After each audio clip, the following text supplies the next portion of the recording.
Lord Warden! That was easy. Welcome back, gang. It's Deltia from Deltiasgaming.com here with an update. No, the Magic Templar is not dead. The Godmode, the solo build, is still here, alive and well. In this video, I solo Hardmode, Lord Warden, Imperial City prison fight. I'm going to show you how to play this build, kind of the updates, and kind of what I'm using currently, and some options on flexible gear, skills, champion points, and more. Here's a quick update. Gameplay, narration, and proof that the Godmode Magic Templar still works. Before we get started, if things change with this build, make sure to check that link in the description to the website. I can update the builds on the website, not on YouTube. Also, hit that like and subscribe if you found this content helpful, and I'll keep cranking these videos out. Oh, here we go. All right, so we're gonna try to do Lord Warden hard mode here. Solo. All right, let's break down the gear really quick. I'm gonna go with daggers on the front, Inferno on the back. Daggers give you the best damage via the Twin Blade and Blunt passive, while Inferno gives you really good damage with the Infused Berserker enchant. Explain more on that later.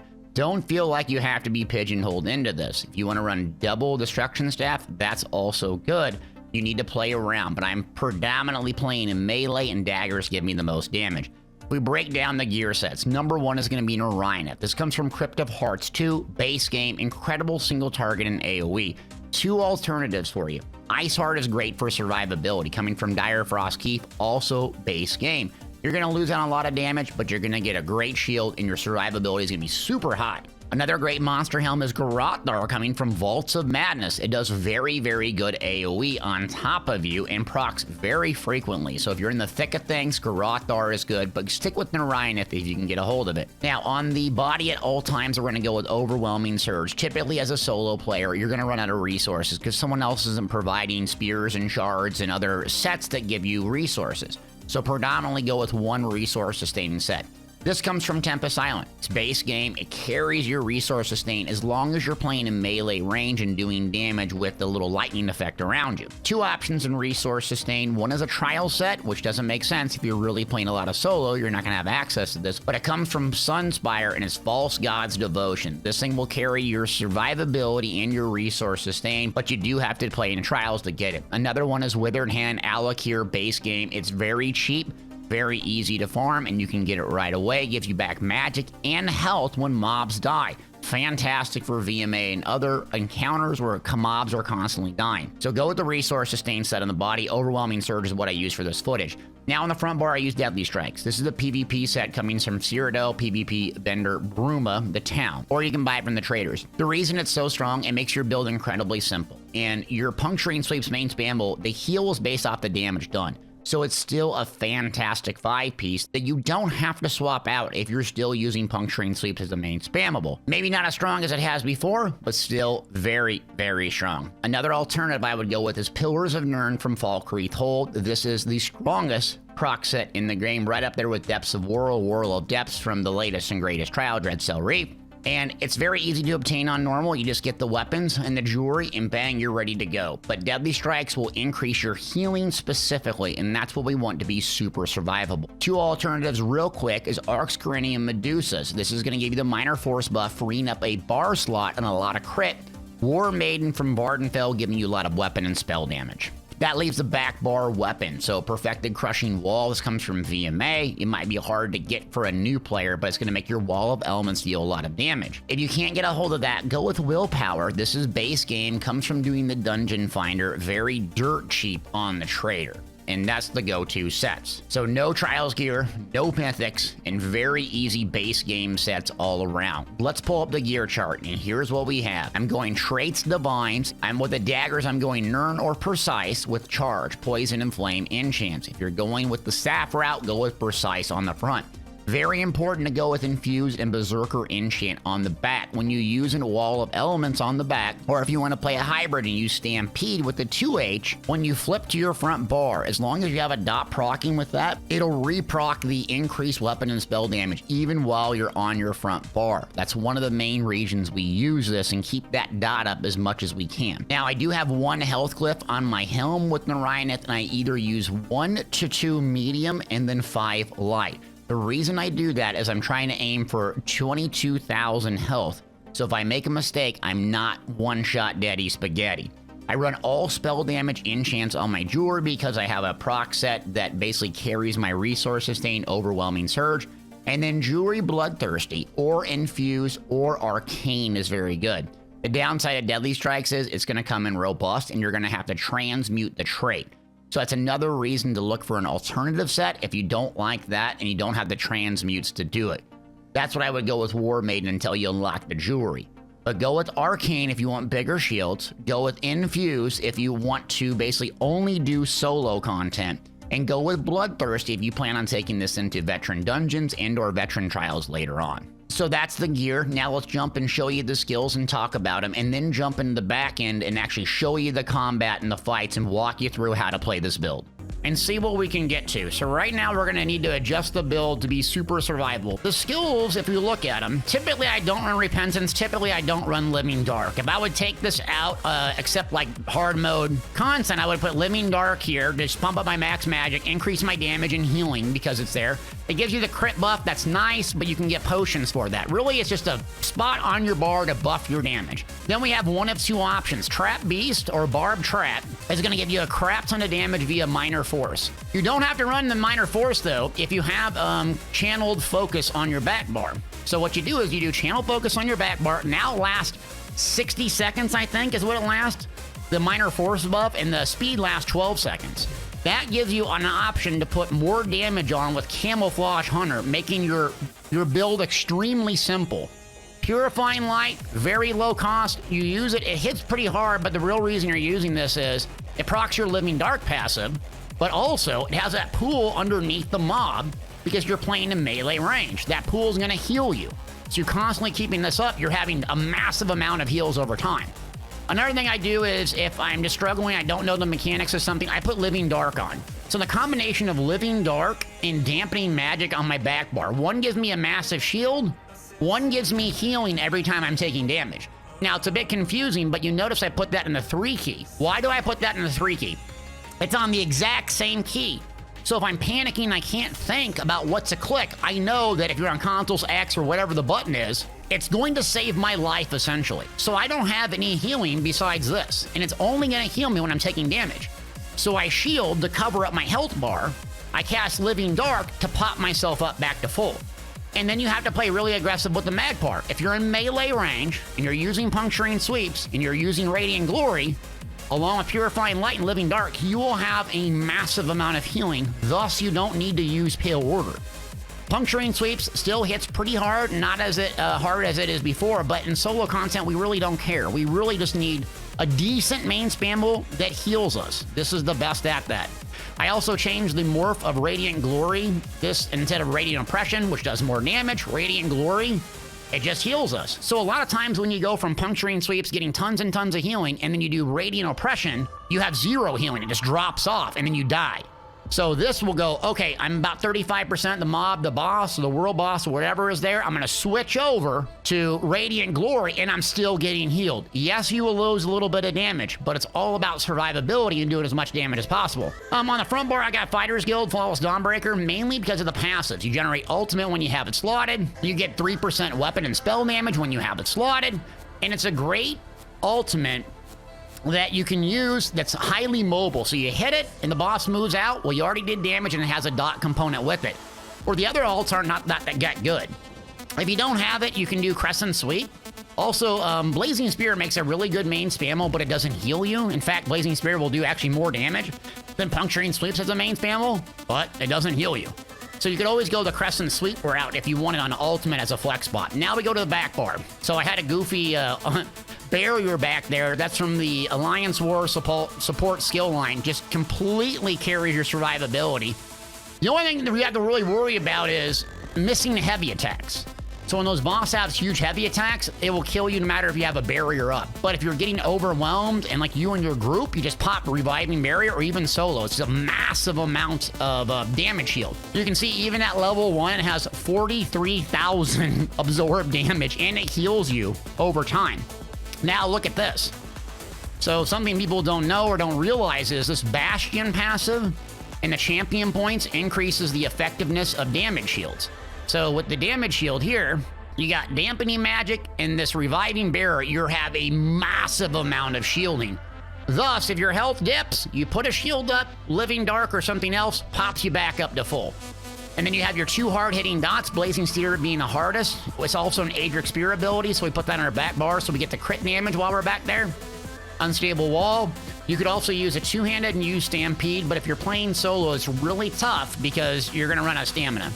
And then you got Elemental Drain. This is going to lower resistances. Again, if you can sustain the stamina, Razor Caltrops a good option. The difference is Razor Caltrops gives you Major Breach, and it does a lot of damage.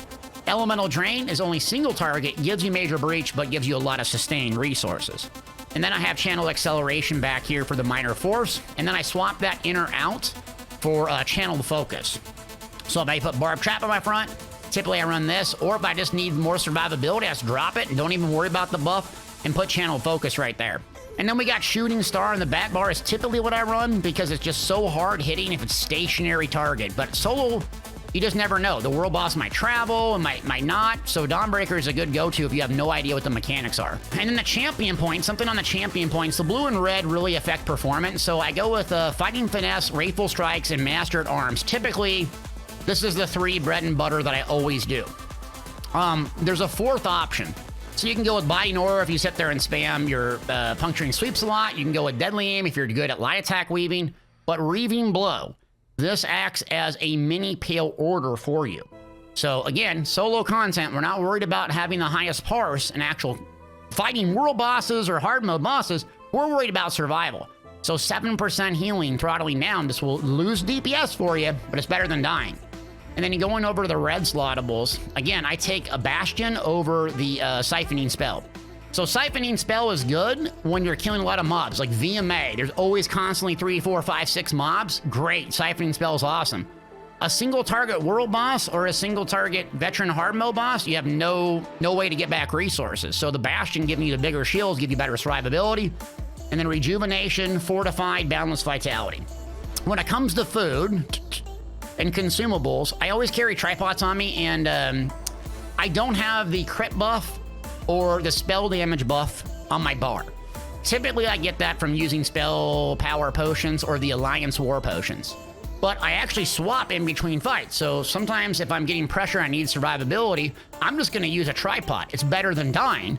Then I'll switch back when I kind of know the mechanics and I'm safe, and I'll go with Alliance spell draft or spell power potions because it frees up my bar slots.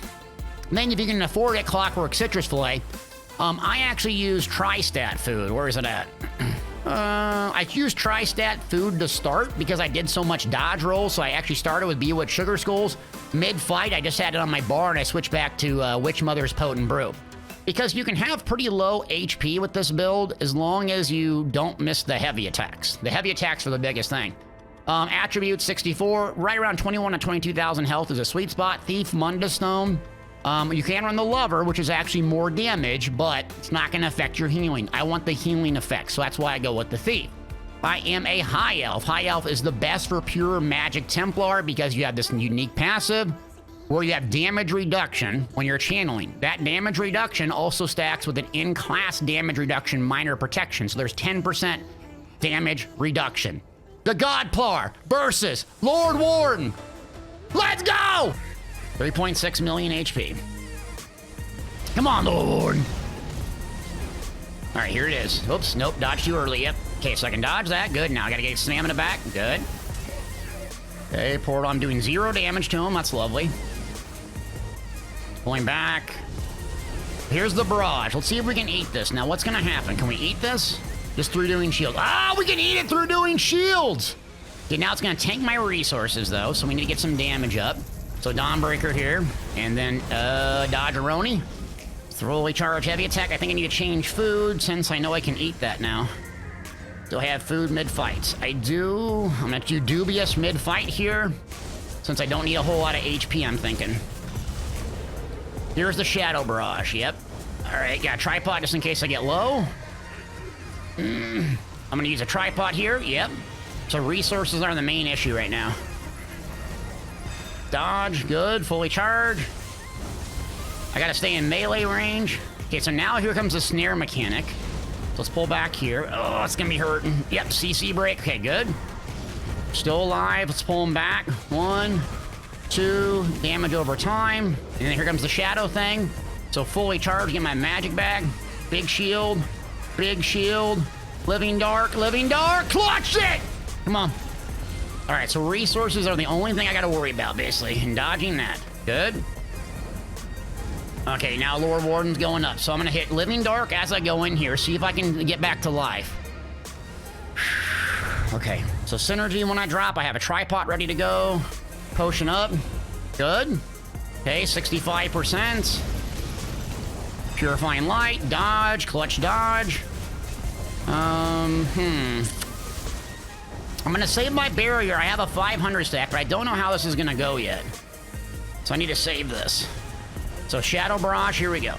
So shield, living dark, shield, fully charge, and a shield.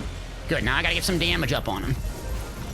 Here we go, 1, 2, 3, dodge. Shield, resources are low, another shield. Get out of there, now the splits. Let's see what happens here. Mobility is an issue for me. Okay, and of course it's the wrong one. Oh, that's gonna hurt. All right, I gotta hit a barrier here. We gotta get one of these down or it's gonna be in trouble. Don't shade me, bro! All right, I got a tripod.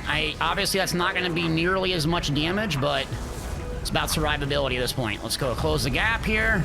Oh, you're not dead yet? Oh no. This might be it. Potion off cooldown. So it must have just changed just in time. Oh, this is where Stampede could have helped me. That one's down again. This one is the right one. I just gotta get one down. One down, living dark. Nope. This one's tough. All right, armor buff back up. Purifying light. Couple sweeps here. See if I can get one down. We got 43, 30. Straight beam them. Good. Living dark. Repentance for some stamina. Spear. Nope. It changes over. 1. Shield up. Living dark as I come closer. If I need a little bit more, I got enough for an ulti, but save for a barrier for an oh crap moment. Beam them. Good. Last one. Let's get topped off on juice. We're not in a hurry here. So potion off cooldown. I'm going to use that. Stack and whack right here. It can't transform into anything else, so I know I'm good. If I get in trouble, I got a barrier. The downside is that purple little orb thing is right in the center, though. Here we go. Impressive for insects. I'm gonna dodge clear back here. Good. Trying to avoid those orb skis. We're at 49%. Another orb ski. Come back. Living dark. If I need a little bit more healing, come back in the corner. And oh, I gotta roll out of here. So shadow barrier, fully charged. Hit it. I'm gonna go my front, living dark, so I get healing while I'm taking damage. So keep me at full health while the shield's up. Good. Gotta wait for those orbs. Come around the orbs. Oh, just not getting too much uptime with all this. Potion off cooldown, hit it. Now we're close to Xe, so we gotta be aware of the big circles in the back if we can get to them. Good, we got 3 circles now, why not? All right, fully charged, he's going into the platform, shield up, living dark. Get in, get in! Oh, woo, woo! Okay, we're gonna get the back bar as soon as I drop. As soon as I drop, shield up. I'm gonna hit a barrier once the big other mechanic comes, the 4 people mechanic. Living dark, we're gonna pull him just slightly out of that. Now resources are a little bit low, so we have to pull back. Here comes Shadow Barrage, resources are low. And then here, go to the front, living dark, go back quick, 2 bar swaps. Potion off cooldown, good. Now let's throw him here. He's in Xe range, dodge. Keeping my oh crap button. So we got 2 portals now. Now he's probably gonna split, yep. You fools are beneath me! All right, let's barrier here quick, see if we can get one down really fast. Come on, come on. Come on, this will be a lot easier if I can get one down, one down, one down. Born to Plar. We're at 37%. Come on, come on, can we burn one? Can we burn? Yes, good, good, good. So get repentance here, whole block. Shield, drain, it switches, clear to the back with all the orbs on it. Oh, it's gonna be tough. I just gotta heavy attack it, wait for it to clear, it'll probably change out. Purifying. Good, getting some uptime on the damage. Watching those little circles on the ground, living dark. So pull back, it's just about to go down, beam it. Yes! Feeling it now, baby. Okay, wrong one back there. We're at 14% when we come out of here. So the mechanics are pretty easy here. Let's go. Dodge, Purifying Light. And execute range. Nope, switches over. Okay, 1, 2, 3. Purify. HP's up enough. My magic's looking really good. So I'm gonna go beam. Living Dark. Repentance that guy if I can. Purifying Light, he's at 28. Now we're gonna watch the snare and the little orb thing. Okay, boss should be coming back up. Lord Warden should come right in the middle, I think. Yep. It's gonna do its heavy attack here pretty soon, I think. So let's get our buffs back up. Here comes the heavy. And dodge. And get our buffs back up. Living Dark's up. We got a tripod ready to go.